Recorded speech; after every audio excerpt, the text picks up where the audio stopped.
I'm Mickey Colton. And I'm Chad Dillon. And this is the Utica Rallycross Series. Coming to you live for your 4th event of the year here at a new track here in Meijendel, Netherlands. Yes, you may.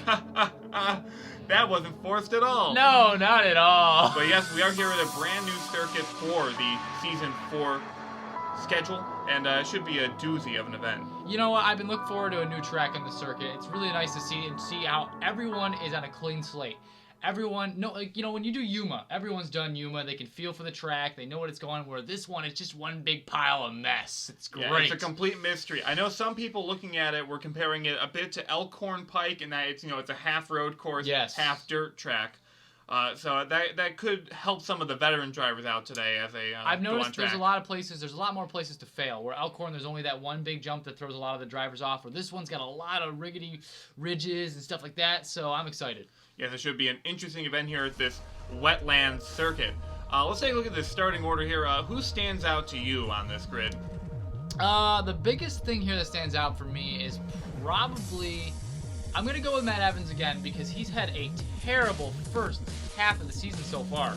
Matt Evans is very good at these style tracks. I would watch out for Robbert Pieete. He is the countryman here. He's the only Dutch driver in the field here the second half of that grid. Watch out for Tyler Benoit. He is an experienced veteran driver. He has some success at Elk Horn Pike, and he's a great dirt tracker. Another one to point out is Mark Holbrook, because a lot of arena crosses is a lot of dirt, and they got a lot of experience doing that stuff. Let's see how he can do it here. Watch out for Chris Dodd as well. He's got 16th. He's been on fire this year.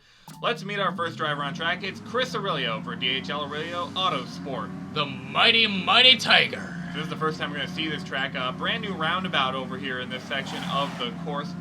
This track was built in a pledge to try and get more tourism to the area. Oh. And you can see it's going to be a little bumpy for some of these drivers here. It's a beautiful area, though. I mean, it is amazing to be here. I'm so excited. You don't see a lot of forests in the Netherlands, but there'll be a little bit more tree cover here in this wetland park. And Chris Aurelio off track. That's going to suck for him. It's tough because there's a lot of momentum you can build up that ramp, and if you go too fast, it's going to throw you off on that really sharp turn. Mighty Tiger going to be grounded in that section of the track. But let's go on to the second part here. A jump back onto the roundabout and into a small little town section nearby. You can get a lot of speed here. Oh yeah, no, especially, and then the hardest part is when you build up so much speed and then you go immediately to dirt, which you do right here. It's tough to adjust. And look at that jump! Wow! Really smooth for Chris Aurelio, though. He's really bringing it home in the second half of this track. Going through that hairpin section of the course, we're getting to the final stages of this one, and this one might be a problem. Yes, this is the big jump I was talking about. I mean, you could go off with guns blazing right off the jump and still throw you off. The track designers made that section of the course really difficult. I'm a little curious on how other drivers will tackle it. All right, here we go. Coming to the line, Chris Aurelio, first man up. 127.55. I have a feeling that will be easily beaten, but he does get a bonus point for this event. Now the local man, Robbert Pieete, here. Let's see how he can do. Yep, Robbert Pieete, car number 15. He's got a lot of fans out there today. Yes, he does. They're all cheering for him. He's excited, and I think he's going to do very well. And Robbert Pieete so far has had an okay season. He hasn't been... Well, he did fairly well back in Elk Horn Pike, so that could be a good sign for today. I think he's starting to feel out what kind of driver he is, and I think he's really starting to show his own. And Robbert Pieete, he's more of a corporate guy. He does this more as a hobby, so he tends to come out here, The fact that he's coming out here and competing is great to me, so... I know, I just like the idea, like, oh, he's at the office all week, and then on the weekend he just goes globetrotting. I would like to point out, he's got a lot of speed coming here. He's doing phenomenal. Well, he's probably driven around this place before. I'm not exactly sure how close proximity-wise. See how he approaches this. He does it a little slow, but it might not kill him too bad because it's safer than DNFing. That's for damn sure. Because Chris Aurelio was the only time on the board, and he fell off the track in one section, so you can afford early on to maybe give him some time. But later on, not sure. Yeah, exactly. Whoa, a little shaky there. Almost tipped the car over, but he's able to get on that last stretch. 114.94, so that's going to be a huge pickup. As next up, Matt Duell on track in car number 16. Hopefully he can do well today. I mean, so far, not bad. A little middle-of-the-pack driver this season, but he's hopefully going to make a turnaround. Yeah, this has been less of a dark horse season and more of a dork horse, unfortunately. He was so strong 2 seasons. I think season 2, he was actually one of the top 4 competitors trying to go for the championship, if I'm not mistaken. Yeah, and some people were saying it was because of the driver. It could have been his alliance with Young Motorsports as Duel goes off track. Young Motorsports unfortunately folded midway through last year. So yeah. Now, one thing I like to point out about this track, what's so unique about it, is that there's a lot of points where you're switching the track types a lot. So, like, you see that final stretch, you're going from a dirt jump to a road, and you're going from a road jump to the dirt, and it's very hard for the cars and the drivers to adjust, especially in their first time up. Yeah, and especially with this series. Whoa! No! Can he flip the car over? That's a shame for Mad Duel, and I think he got a mouthful of dirt as he just drags across the roof. He tried to go way too hard in that jump. I mean, it would have paid off if he at least kept his wheels forward. Yeah, the car just tipped forward, and unfortunately an early exit for Mad Duel as Seth Cole, the stuntman on track, and I think he can have some fun here. Yeah, exactly. I mean, that jump, let's see if he can really... I think he's going to go guns blazing. I think he's going to go right off it and just have some fun with it. Yeah, Seth Cole not having a great season this time around. He did very well last year. It was probably his best season of his entire career. I mean, he opened it up with a win. I mean, that's a great confidence boost there, whereas this season he opens it up with pretty much last place. In fact, he was the only driver last year to win multiple races. He won 2 last year. Exactly. I think he got his second in Hong Kong. Ooh, that wall there is going to kill him, but let's see if he can get it at the second end of this course. He's going to have fun here. 2 big jumps to do. This one's fun. It's very smooth, especially when you land on that dirt. Go through that tight little bend. All right, here we go. Let's see how he approaches it. Moment of truth. Oh, very steady. Can he hold it? And he does. That was pretty slick. Good job, Seth. That's going to make up for some of the mistakes in the beginning, and it's probably going to give him the top time. Let's see. He has to beat Robbert Piete's 1:14.94. Pieete took the safe route through that. Cole went guns blazing. What can he do? There's the top time. Wow. 2 seconds ahead of Robbert Pieete. Next up is William Duncan. Let's see how he can do today. Yeah, William Duncan had up and down season so far. Started off so strong in Yuma. Elk Horn, best of them yet again. Hopefully he can bring the thunder back today. Oh, man. A little rocky there on the butt jump, but let's see if he can continue. I don't think the butt jump was what they had in mind for what to call that. But listen, I looked from the aerial view, from the helicopter. It looked like a butt. You remember Richard Johnson? Yeah, you remember him? I remember Richard Johnson. He's a consummate professional. He gave me a phone call the other day. He saw the new track, and he's like, dude, that looks like a butt. And I'm like, yeah, no, it definitely does. We have great conversations. I heard you 2 went on vacation to Lake Titicaca over the season. We did. And how was that? Was that fun? It's always fun. Me and Richard Johnson go way back. I kind of miss him. I kind of miss him being in the sport. It's sad to not see him around all the time. Yeah, the fans can never get too much of the shaft. Yes. As we continue with William Duncan on this run. Very smooth. I mean, he didn't go guns blazing like, Seth Cole did, but very, very reserved and very consistent. A lot of people, when they were making comparisons to Elk Horn Pike, William Duncan was saying, I hope not. And that's exactly why. Oh, man, he's going to have to do a complete turnaround to get back on the track. This is going to kill us lap time. And he was probably on pace to at least get the top, like, second place. Yeah, William Duncan just has no luck with these hybrid tracks that go from dirt to pavement. Oh, man, that is just heartbreaking. A 1:29.05. Not good time whatsoever. At least he beats Mad Duel. Next up is Sean Hark, the Angel Sings, in number 2. Oh, my God. Awful. We'll have to come up with something better. But Sean Angel, Sean Oh, well. Oh, no, the Angels aren't singing today. Sean the Angel's wings are clipped. As, Sean Angel trying to get that thing self-righted, but that's futile. That's going to probably be the last place. If anyone falls before that, I'll be surprised. It's a shame for him. And next up is the Black Mamba, Matt Evans, who's had a bit of a struggle this year. He's not been the best. Yeah, it's been tough to watch. I mean, you see such a great competitor just go into this big downward spiral. It's sad. Yeah, and I'm not exactly. I think it all happened when he missed Dead Man's Curve. That really threw him off. I know, that's one of the biggest. I mean, I forget in points. Was he doing well that season? He was championship eligible. Yeah, he was. And he was close. He wasn't the prime competitor. It was mostly Benoit and Kulesa going in. Yeah. I know Duncan, Evans, and Hawkins all had a shot as well. Yeah, exactly. So far, not a bad run for Matt Evans, but again, this is the biggest point here is if you can hit this jump well. I mean, Seth Cole did it flawlessly. I don't know if anyone's going to be able to top that, but let's see how he does. Let's see what Matt Evans can do with the jump. Oh, a little slow, but he gets a little momentum downward here. Not bad. Oh, man. You know, that was some very veteran level car control. It was. A rookie going over in that matter probably would have flipped or went off course. But Matt Evans is going to come down the final straightaway. Coming to the line, how will this pan out? Second fastest overall with a 1:14.05. This may be a turnaround for Matt Evans. It might be. Next up is the rookie, Anthony Lopez. Hopefully he can keep up with the momentum that Matt Evans and Seth Cole brought. Coming off a last place finish last week in Blackpool. Oh, that's not going to bode well. Not bad, though. He clipped him and brought him right on track. It wasn't that much of a downfall. Yes, and Anthony Lopez, one of our rookies this season, not a lot of background in this style of racing, so he was at a bit of a disadvantage coming in. Didn't do well in Yuma, didn't have a great run in Blackpool. Elk Horn was okay for him. So it's tough for the rookies, especially because everyone in a new track's a rookie. You got to think when Lopez comes into this in Yuma, all the red veterans are like, all right, you could approach this way or that way, trying to help people out.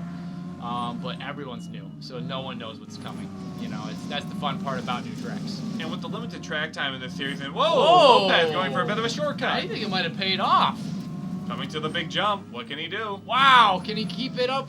Wow! That's pretty fast. Woo! Anthony Lopez could be in competition for that top time. Seth Cole at 1:12.52. Here we go. Let's see if he can cut it. That shortcut might have actually gotten this top time here. Let's see how he does. Coming to the line, he's tracking well.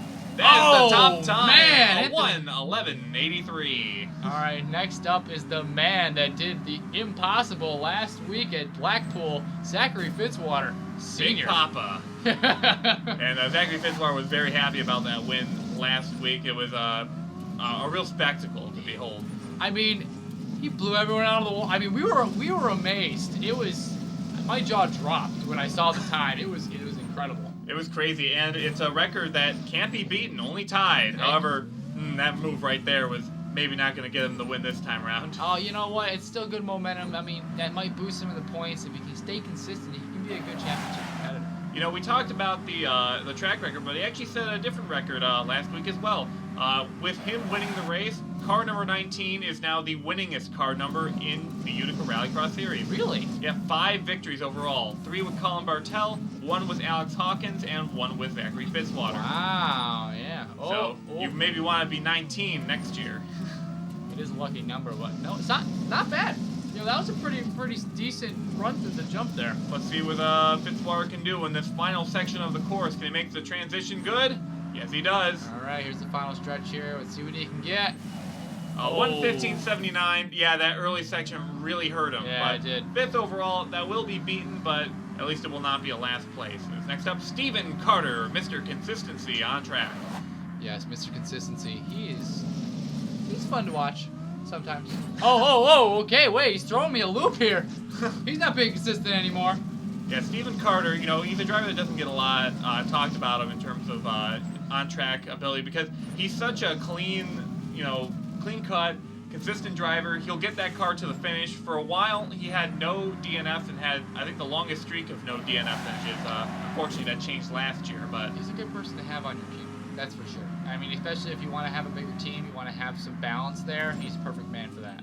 The one thing he hasn't done yet, though, is win a race. And the Allen Racing family's been trying to do that for a couple seasons. A little rocky there. Not as smooth as Anthony Lopez, but it still might help him out in the times. Here he goes. Very straightforward, smooth. No, that's going to kill him.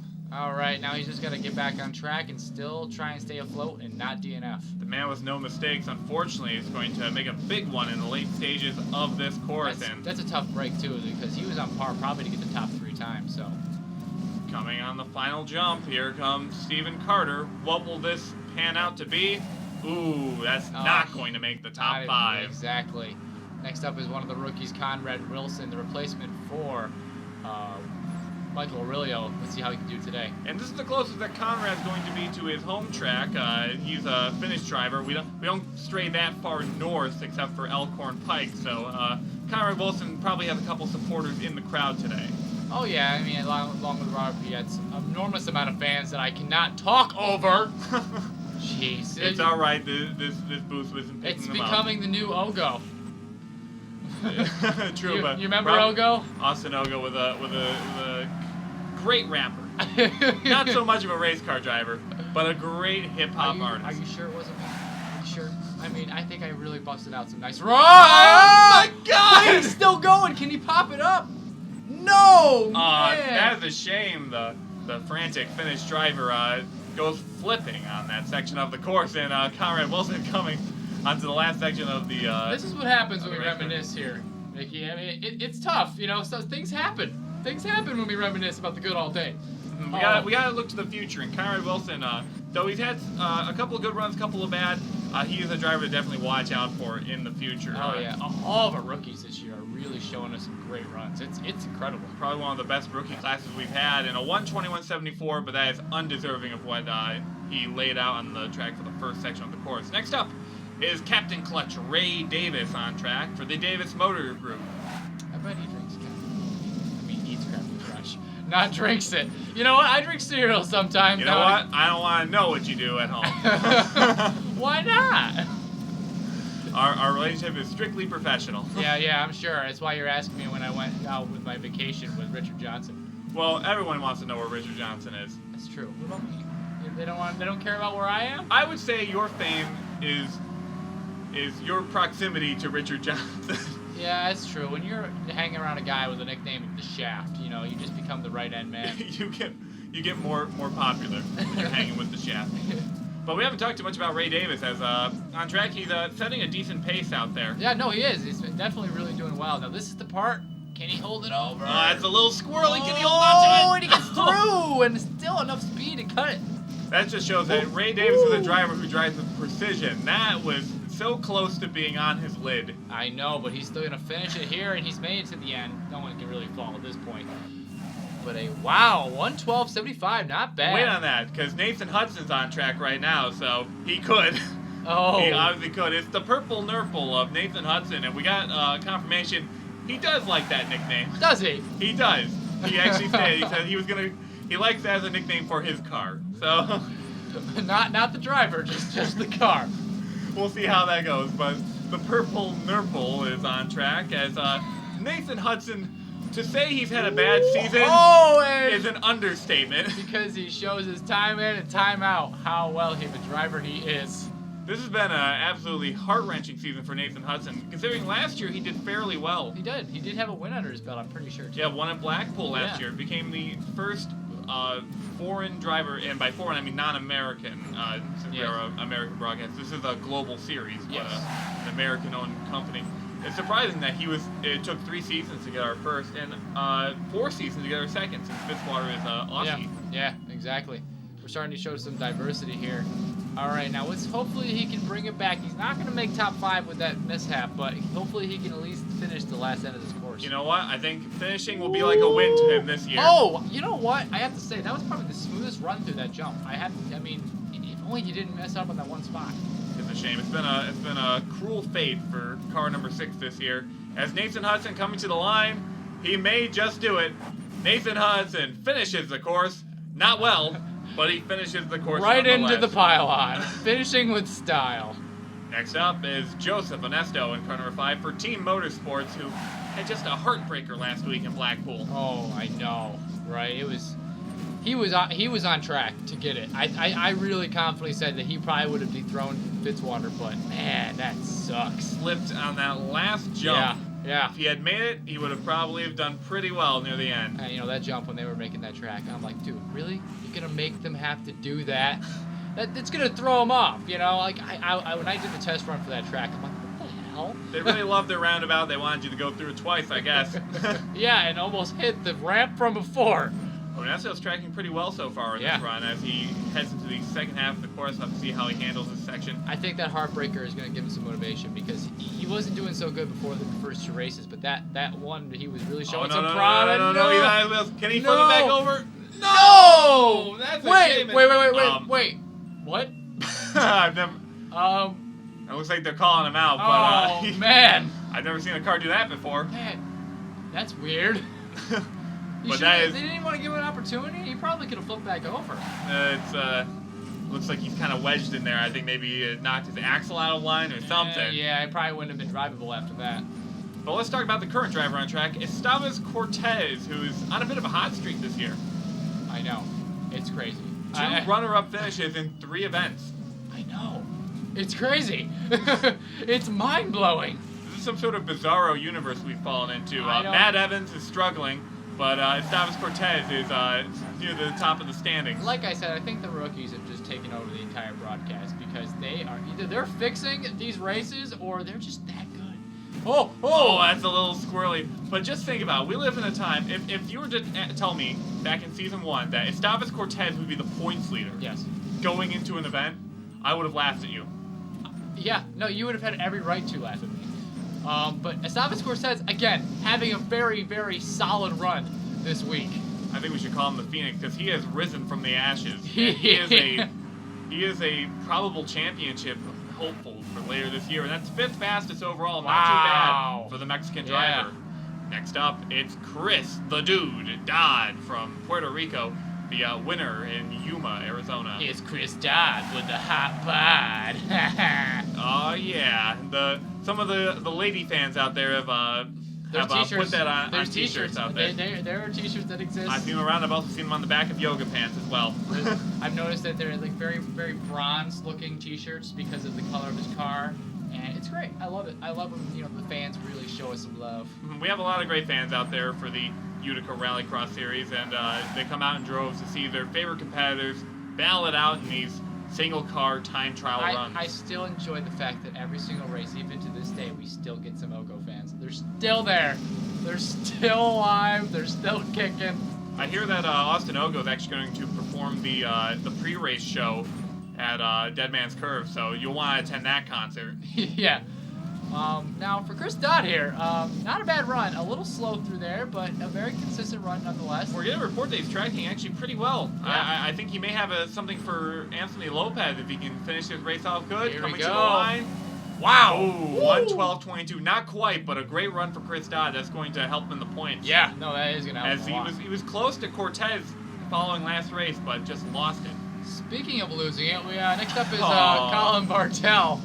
Sorry to say, man, but wow. As we said, Stephen Carter is Mr. Consistency. Colin Bartel is Mr. Inconsistency. Yes. So this year he's been consistent. It's been consistently Bad. lackluster. Bartel has barely given post-race interviews. Now it's just been a series of annoyed grunts. Yeah, no, I understand where he's coming from, though. I mean, when you lose, you're mad. If you take the sport seriously, you're going to be mad, and you're not going to want to talk. I always feel bad for the losing teams in any sport when they have to interview them afterwards. They're just miserable. Especially, like, the post-game of, like, the Super Bowl or stuff like that. Like, they have to interview the team that lost. Like, that's awful. I don't know what the Super Bowl is, because I only follow motorsports and Utica Rallycross Series coverage, but Colin Bartel tracking all right so far in this section of the course. Bartel, we mentioned earlier, 3 wins under his belt at number 19, gotten so many victories. No! Are you kidding me? Well, it looks like we're not getting a post-interview this time. No, I don't think we'll be getting much out of him. Next up is Tyler Benoit in car number 3, a driver that we were looking out for at the start of this one. Let's see if Benoit can get it done. Your devil always shows his stuff. And using the wall to his advantage there, very weird. If you want to call it that. Maybe I see it more as he overdrove the corner. True. Very, very true.